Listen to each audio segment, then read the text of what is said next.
எழுந்தார், காற்றை அதட்டினார், கடல் அமைதலாயிற்று. என்னங்க, காற்றை அதட்டினார். இவங்க ஒண்ணுமே சொல்லல. காற்று அதட்டுங்க ஆண்டவரே, கடல் அதட்டுங்கன்னு சொல்லல. அவர் எழுந்தார், எல்லாம் அவர் பார்த்து கொண்டார். யோவான் சுவிசேஷம் 6ஆம் அதிகாரம் இன்னொரு வசனம், இயேசு இல்லாத ஒரு படகு. படிக்கிறீங்களா? அந்த வசனம் மட்டும் படிச்சு பாருங்க. இயேசு இல்லாத படகு. யோவான் 6ஆம் அதிகாரத்தில் இயேசு அவர்களோடு கூட வராதிருந்தார். யோவான் 6ஆம் அதிகாரம் 17ஆம் வசனத்துடைய கடைசி வார்த்தை, இயேசுவும் அவரிடத்தில் வராதிருந்தார். அந்த படகுல யார் இல்லை? அந்த படகுல தமிழ் புரியுதா? இந்த படகுல இயேசு இல்லை. ஆனா கடல் கொந்தளித்தது. 18 பெருங்காற்று அடித்தது, கடல் கொந்தளித்தது. 19ஆம் வசனம், அவர்கள் ஏறக்குறைய 3-4 மைல் தூரம் தண்டு வலித்தார்கள். நல்லா கவனிக்கணும் எல்லாரும். எத்தனை பேர் புரிஞ்சுன்னு தெரியல. நல்ல வேதம், நல்ல பைபிள் படிச்சவங்க, ஊழியம் செய்றவங்களாம் கவனிங்க. இயேசு இருந்த படகில் அவர் எழுந்தார், காற்றை அதட்டினார், கடல் அமைதலாயிற்று. ஆனா இயேசு இல்லாத படகில அவர்கள் 3-4 மைல் தூரம் தண்டு வலித்தார்கள். என்ன புரிஞ்சுது உங்களுக்கு? என்ன பாருங்க சிஸ்டர் எல்லாரும். அவர் இருந்தார்னா அவர் எல்லாம் பார்த்துப்பார். அவர் இல்லைன்னா நீங்க தான் எல்லாம் பார்த்துக்கணும். எத்தனை பேர் புரியுது? அவர் இருந்தார்னா அவர் எல்லாம் பார்த்துப்பார். எல்லாம் சொல்லுங்க, அவர் எல்லாம் பார்த்துப்பார். எப்போ? என்னங்க, புயல் வருமா? வராதா? கடல் கொந்தளிக்குமா? காற்று அடிக்குமா? எல்லாம் அடிக்கும். ஆனா அவர் எல்லாம் பார்த்துப்பார். ஆனா அவர் இல்லைன்னா காற்று வரும், புயல் வரும். நீங்க என்ன செய்யணும்? 3-4 மைல் தூரம் சத்தமா தண்டு வலிக்கணும், பெண்டும் கண்டிடும். அண்டர்ஸ்டாண்ட்? எத்தனை பேர் புரியுது இந்த சத்தியம்? அவர் இருந்தால் எல்லாம் கரெக்ட் சொல்லுங்க. அவர் இருந்தால் அவர் எல்லாவற்றையும் பார்த்து கொள்ளுவார். நான் சும்மா இருப்பேன். அவர் இல்லைன்னா என்ன செய்யணும்? என்னங்க, சத்தமா என்ன ஆயிடும்? பெண்டு. புரியுதா உங்களுக்கு? தம்பி, உங்களுக்கு தான் சொல்றேன். நீ அநேகர் கேட்கிற கேள்வி, இன்னாடி சபைக்கு போற, என்ன ஜெபம் பண்ற, எங்க கஷ்டம் தீரல, பாடு தீரல. ஐயா, இயேசுநாதரோட இருந்தா அவர் எல்லாம் பார்த்துப்பார். சொல்லுங்க எல்லாரும், வாயத்தரும் சொல்லுங்க. ஆமே, நான் சொல்ல சொன்னவங்கள அவர் எல்லாம் பார்த்துப்பாரு சொல்லுங்க. அதுக்காக படிக்காம அவர் பாஸ் பண்ண வைக்க மாட்டார், அது அடுத்த விஷயம். இயேசு இருந்தாருன்னா பிரச்சனை அவர் பார்த்துப்பாரு. ஆனா இல்லைன்னா பிரச்சனை யார் தான் பார்க்கணும்? அதுல ஒரு வசனம் போட்டிருக்கோம், இருட்டு, எதிர்காற்று, பெருங்காற்று, அதுல 2-3 மைல் தூரம். நான் சமீபத்தில் அமேசானுக்கு போயிருந்தேன். அமேசான் எங்க இருக்கு தெரியுமா? அமேசான் எங்க இருக்குதுன்னு கேட்டேன். தென் அமெரிக்காவில் அமேசான் தீவு, காடுகள். அமேசான் உலகத்திலே மிகப்பெரிய நதி. அதுதான் 4500 மைல் கடல் மாதிரி இருக்கும். அதுல அங்கே போயிருந்தேன் ஜூன் மாதம். Right, 4500 mile Amazon. அந்த ரிவர், அந்த படகு, அதாவது அதில் இருக்கிற அலைகள் பார்த்தீங்கன்னா அது நதி, அதுக்கு பேர் வந்து ரிவர், ஆனால் கடல் மாதிரி இருக்கும்.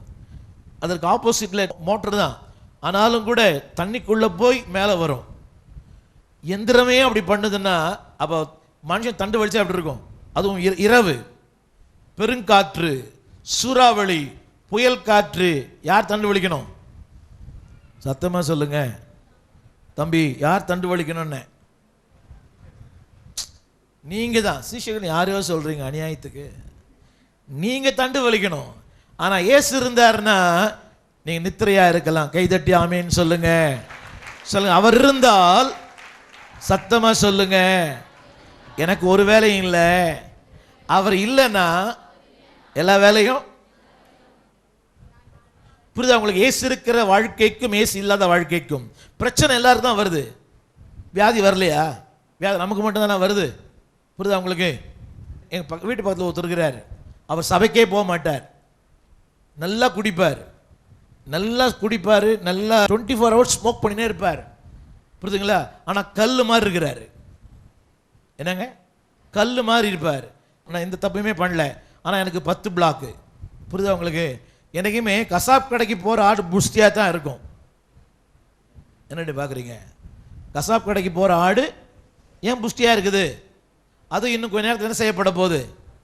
சத்தமா இப்போ நீங்கள் போகும்போது வாங்கிட்டு போவீங்களே அது மாதிரி. ஆனால் கசாப் கடைக்கு போகிற ஆடை பார்த்து கஷ்டத்துக்கு நீங்கள் படாதீங்க, கர்த்தரை பார்த்து என்னைங்க சந்தோஷப்படுங்க. ஆமேன்னு சொல்லுங்க. இன்னைக்கு காலை வேளையினுடைய செய்தியினுடைய தலைப்பு என்னவென்றால், ஒரு விசுவாசியின் பாரம் என்ன? என்ன பாரம் எல்லாம் இருக்கிறது? ஒரு 7 பாரங்களை வேகமாய் சொல்லுகிறேன், எல்லாரும் படிங்க.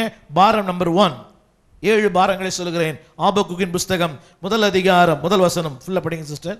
ஆபகுக் என்னும் தீர்க்கதரிசி தரிசனமாய் கண்ட பாரம், தரிசனமாய் கண்ட பாரம் அல்ல, இது அவனுடைய பாரம். தொடர்ந்து படிங்க. கர்த்தாவே, கர்த்தாவே, எதுவரைக்கும் உம்மை நோக்கி கூப்பிடுகிறேன், நீர் கேளாமல் இருக்கிறீரா? நம்பர் 1, பதில் பெறாத ஜெபங்கள். நம்பர் 1, எனக்கு நேரம் இல்லை பேசுவதற்கு, அதனால 1 2 3 சொல்லிட்டே போறேன். நம்பர் 1, பதில் பெறாத ஜெபங்கள்.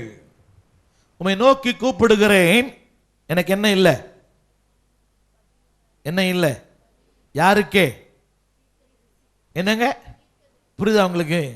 சில நேரங்களில் அன்பானவர்களே என்ன எல்லாரும் பாருங்க, தேவன் உடனடியாய் பதில் தருகிறார், சில காலங்களில் ரொம்ப வெயிட் பண்ணி பதில் தருகிறார்.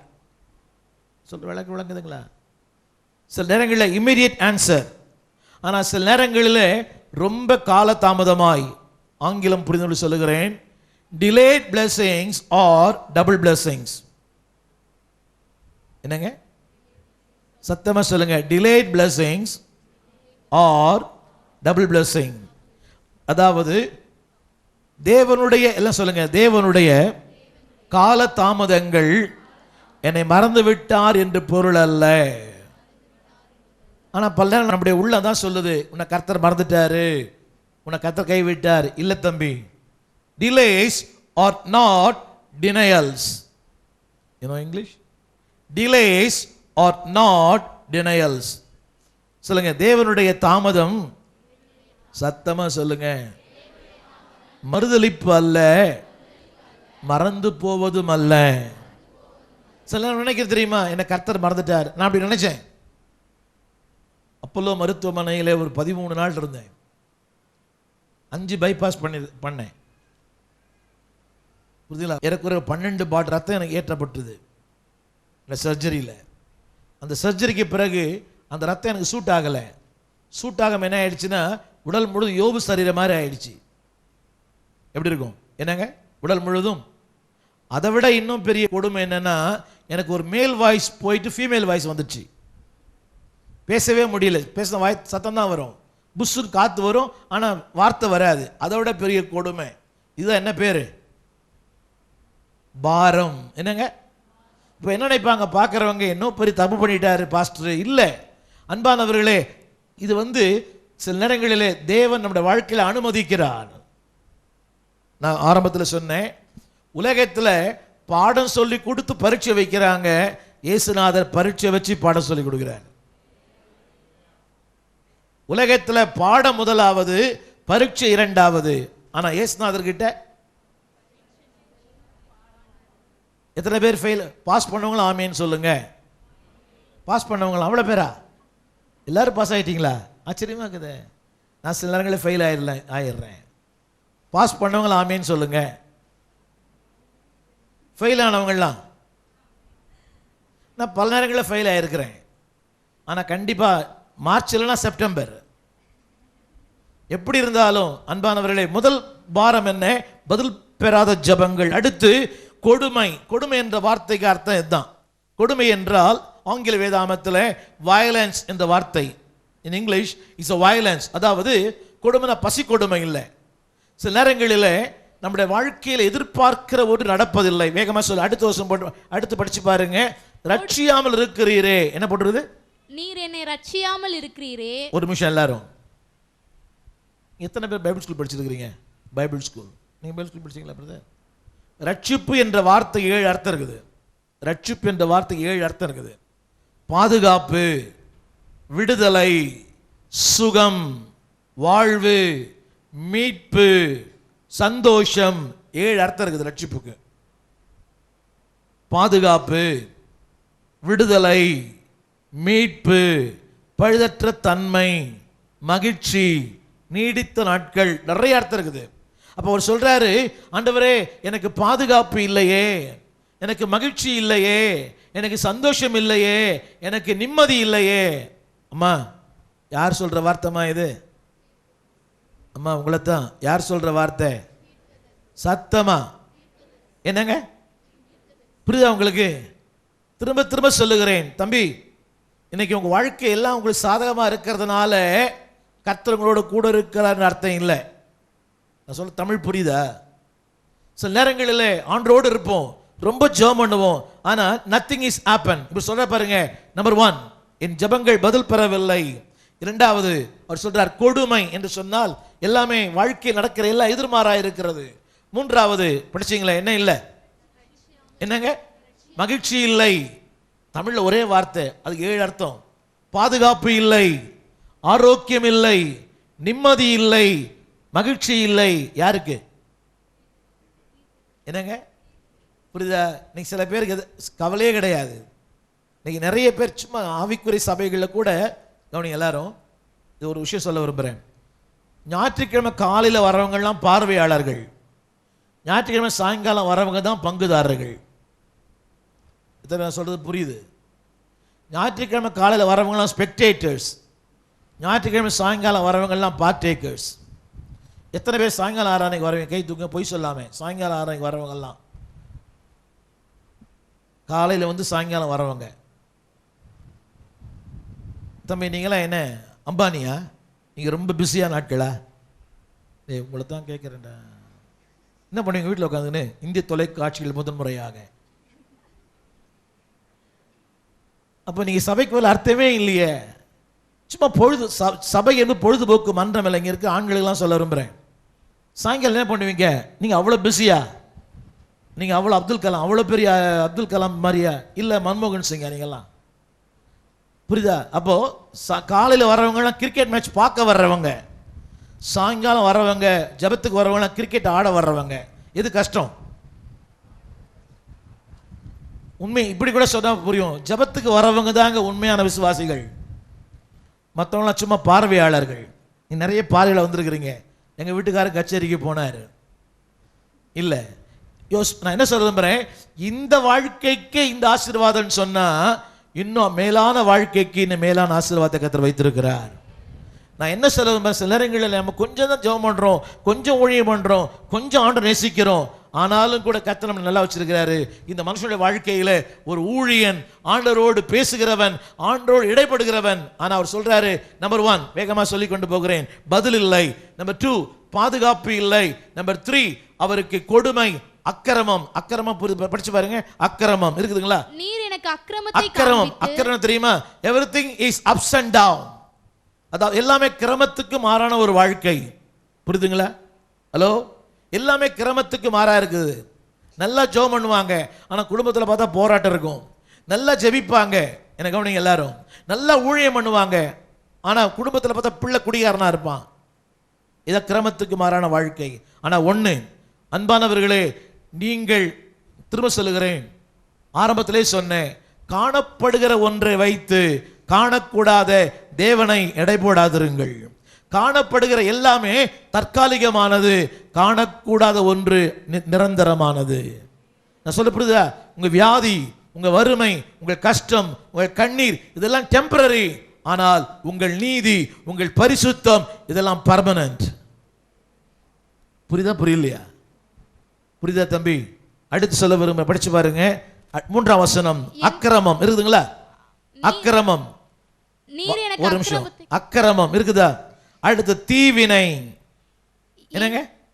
You know the meaning? Always bad things. Always bad, bad, bad. Nothing is good. ஒரு திருமணம் இல்லை, ஒரு மகிழ்ச்சியான காரியம் இல்லை, ஒரு வாழ்க்கை இல்லை, ஒரு குழந்தை பாக்கியம் இல்லை. Everything is bad. யாருக்கு? குடிகாரனுக்கா? ஆண்டவர் திட்டவனுக்கா? யாருக்கு? நேசிக்கிறவங்களுக்கு. வேகமா சொல்லு. அடுத்து கொள்ளை, லாஸ், LOSS, இழப்புக்கள். பணத்தை இழந்து போனார்கள். நிறைய இழப்புக்கள்.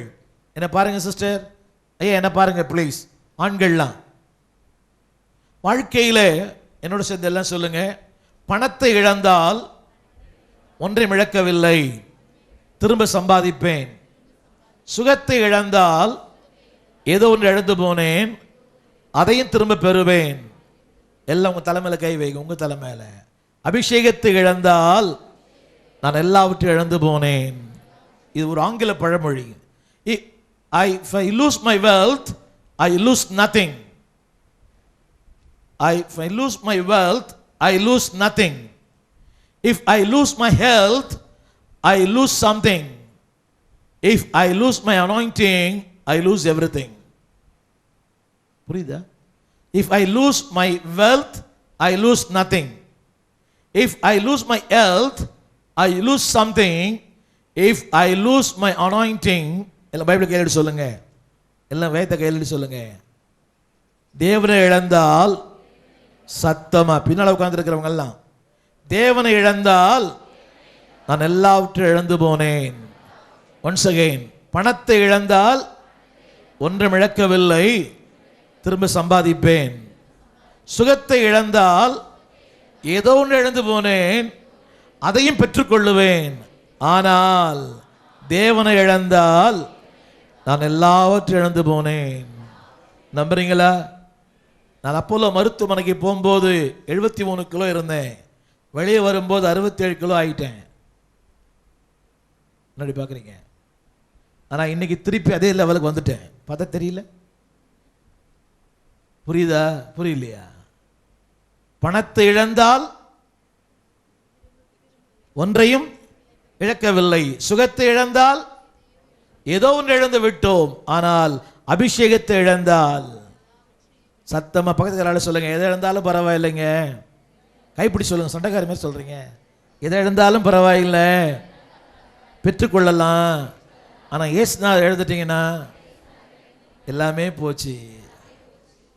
புரியுதா தம்பி? உங்களுக்கு தான் சாயங்காலம் ஆராதனைக்கு வாங்க, நிறைய அப்பாயின்மெண்ட்ஸ் இருக்குது இல்லை? அடுத்து வழக்கு. என்னங்க? கொள்ளை. அடுத்து இருக்கு தெரியுமா? வழக்கு இருக்குதுங்களா? வழக்கு எங்க இருக்குது? காரணமில்லாத குற்றச்சாட்டுக்கள். என்னங்க? காரணமில்லாத. என்ன பாருங்க எல்லாருமே, ஒரு பொய்ய 10 தடவை சொன்னா உண்மை ஆயிடும். எப்படிங்க? ஒரு பொய்ய, புரியுதா புரியலைங்களா? ஒரு பொய்ய 10 தடவை சொன்னா உண்மை ஆயிடும். ரெண்டாவது, அந்த வழக்கு காரணமில்லாத குற்றச்சாட்டுகள். இப்போ உங்க மேல இல்லையா? பாஸ்டர் மேல நிறைய பேர் சொல்லுவாங்க, எல்லா பாஸ்டர் மேலேயும் இந்த பாஸ்டர்கள்லாம் பணக்கார பின்னால போறாங்க, புரியுதுங்களா? எங்களை மறந்துட்டாங்க, அவர் எப்படி இருந்தாரு, நாங்கள் எப்படிலாம் அவர் உதவி செஞ்சோம், இப்போ பணக்கார பின்னாலே போறாங்க. இதெல்லாம் விசுவாசி சொல்ற குற்றச்சாட்டு. வழக்கு என்ன? கண்டிப்பா என்ன உண்டு? கமெண்ட்ஸ். யாரை பத்தி கமெண்ட்ஸ் கொடுக்கல? யோசித்து பார்த்தீங்களா? டிஜேஸை பற்றி, நிறைய பேரை பற்றி எல்லாரும் சொல்லுவாங்க.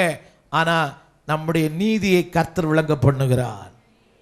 நான் சொன்ன ஒரு பொய்யை 10 தடவை சொன்னா என்ன ஆயிடும்? ஒரு சின்ன உதாரணம் சொல்றேன் உங்களுக்கு. இது நல்ல உதாரணம் இல்லை, ஆனா எனக்கு விளக்க வேற வழி தெரியல. இப்போ ஒருத்தர் சொல்றார், இந்த பாஸ்டர் ஐயா, என் பேர் ஸ்டீஃபன், அவர் ஒரு குண்டு அம்மாவை, அவர் மனைவி இல்லை, ஒரு குண்டு அம்மா ஸ்கூட்டரில் கூட்டிட்டு போனார் அப்படின்னு. அதை ஒருத்தர், இந்த பாட்டு